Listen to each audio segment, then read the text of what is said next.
Oi, pessoal! Vai aqui uma revisãozinha sobre fração geratriz e dízima periódica.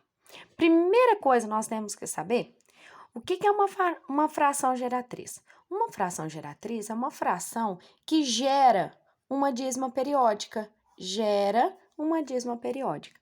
Como assim, Simone? Vou fazer aqui a transformação dessa fração numa dízima periódica.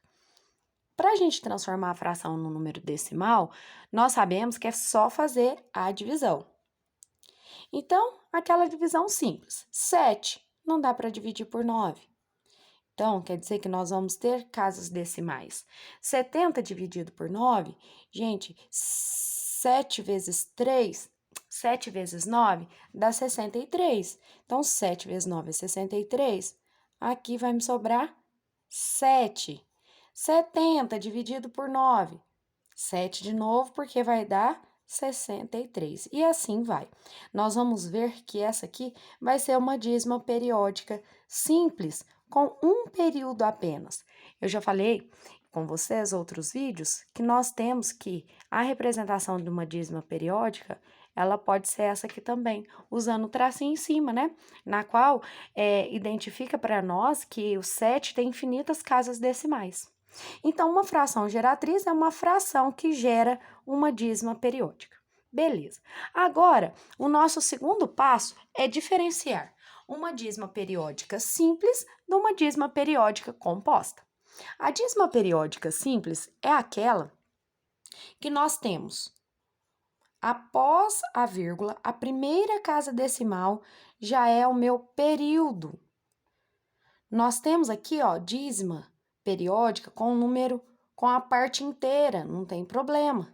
Desde que assim que eu tenho as minhas casas decimais, eu já tenho aqui os períodos.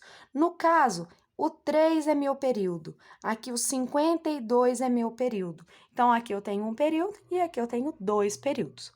Como que é feita a separação da dízima periódica composta?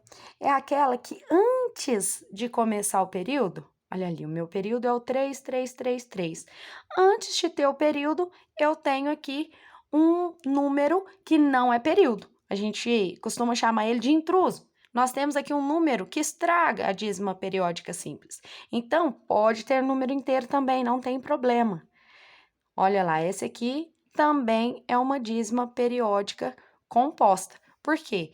O meu período é o 3 e eu tenho um número antes de começar o período.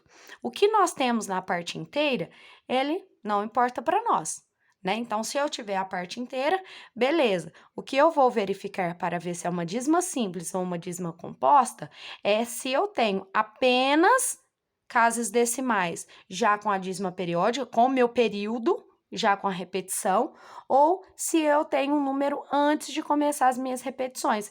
Essa repetição, gente, cada repetição aqui é chamada de período. Então, essa aqui eu tenho um período, nesse aqui eu tenho um período, aqui eu tenho dois períodos. Vou fazer aqui um exemplo de uma dízima periódica composta com dois períodos. Aqui, ó, essa também tem um período, e agora com dois períodos. Olha lá, quem começa a minha repetição é o 3 e o 2.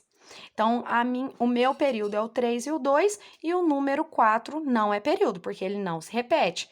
Nesse aqui, o 2 não é período. O meu período aqui é o 4, certo?